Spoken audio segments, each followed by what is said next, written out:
Les amis, vous vous souvenez des Parisis, 400 ans après Jésus-Christ à la cathédrale? Je vous avais dit qu'il fallait trouver des vestiges, et je vous disais que c'était la capitale de la France là-bas. Et bien je vous donne la preuve aujourd'hui. Regardez, Paris, la Défense, l'Arena.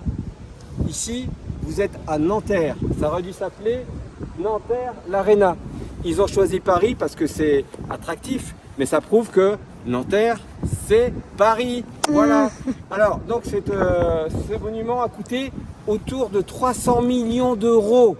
C'est un investissement et les villes de Nanterre en bénéficient parce qu'il y a plein de petits bureaux où ils se réunissent.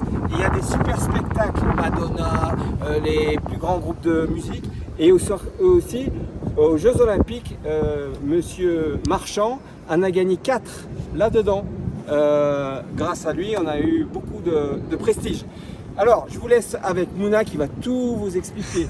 À bientôt. Coucou tout le monde, rebonjour.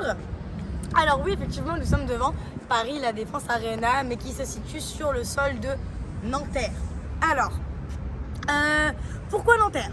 Simplement parce que son accessibilité est pratique. Vous y voyez, c'est à côté des transports, donc du grand quartier d'affaires de la Défense, aussi des hôtels, des logements de l'université de Nanterre aussi, qui est très importante, des grands axes et du développement du Grand Paris. Alors, à l'origine, du coup, l'histoire de Paris La Défense était faite pour le 92 000 Racing, le rugby.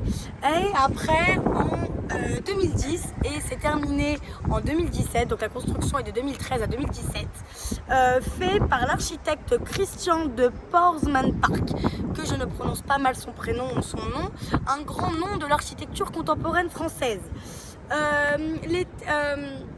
L'Arena a été fait pour plusieurs choses, notamment pour les spectacles, la piscine olympique que vous a raconté Christophe, qui a été transformée totalement par 2 bassins olympiques, des concerts, du supercross et j'en passe.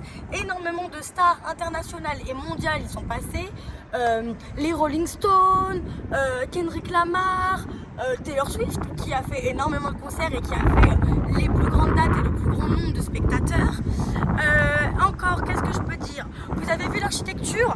C'est en verre et en aluminium. Alors, le jour, c'est pour capter la lumière et que ça soit quand même un bâtiment assez massif. Mais le soir, il y a un jeu de lumière qui lui donne un côté assez scénique. Il y a eu le vaccin aussi, je crois. Et oui, effectivement, comme dit Christophe, ça a aussi servi de vaccination lors du Covid, qui s'appelait le vaccinodrome. Que puis-je dire de plus? Ah oui, il y a aussi de la couture, la haute couture, le défilé. Je ne sais pas si vous connaissez Jacques Mus. C'est un nouveau, on va dire comparé aux anciens tels que Chanel, etc. Un nouveau couturier qui est extrêmement connu dans le monde entier et qui a fait un défilé là-dedans. Quand même assez impressionnant, on doit dire. À qui appartient l'Arena?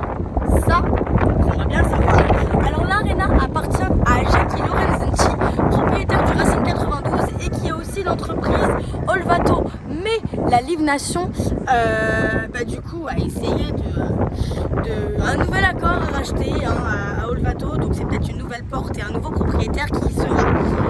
Si vous voulez une location, je ne sais pas, que vous voulez louer parce que vous avez un mariage, une fête en entreprise, une réunion, bref.